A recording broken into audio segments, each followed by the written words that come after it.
does a robust online, or what might a robust online discussion look like? Or what can we try to avoid? Any way you want to approach it with that. Just it really engaging and deep. And I would say another hallmark of robust discussions is that they involve more students than what is typically required for an online discussion. And that's one of the things that I found in my study was students were getting more involved than they absolutely had to be.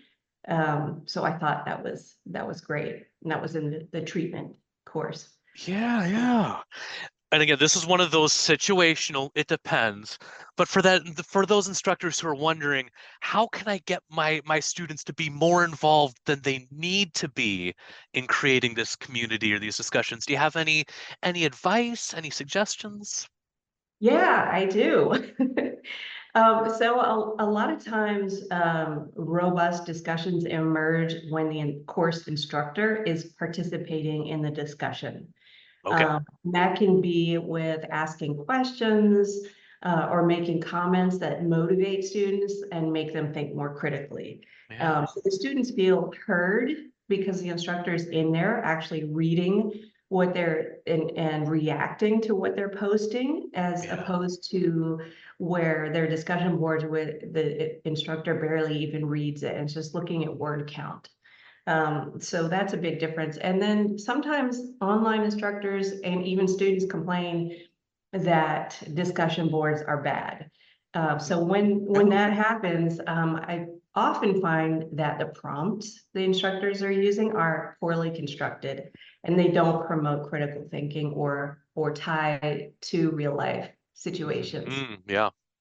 And that's when you see learners posting really minimal surface level responses that just are the basic or minimal amount of work required to get the grade. hmm No, thank you. And I love that reminder about kind of modeling from the instructor. The instructor, like, they don't have a grade necessarily attached to how often they're posting. And that's kind of, good modeling for the students beyond the whole being able to, parse out and draw things out of the discussion. On a related note, and this could be another one of those, it depends, and it's another one of those kind of complex things. You mentioned about a good course navigation in your dissertation. What can, especially for someone who's really new to this or just doesn't know where to start, or I know what I have isn't working, but I don't know why. What can good course navigation look like or not look like in an online course?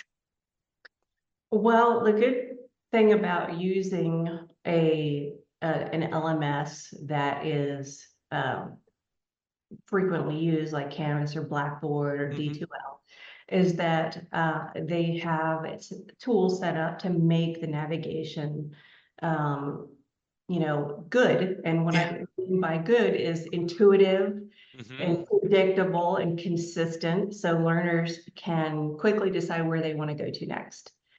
Um, but it's more than that because, for example, in my study, originally the instructor had, instead of using modules in Canvas, she had created one very large module, Okay.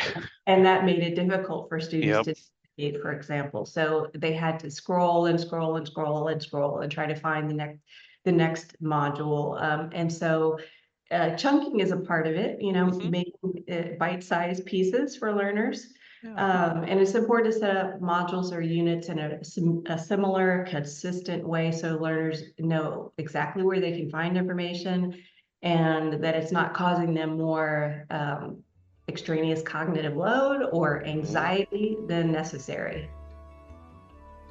Join us for the conclusion of our conversation as we talked about how leadership in higher education can support UDL, along with exciting developments in online learning.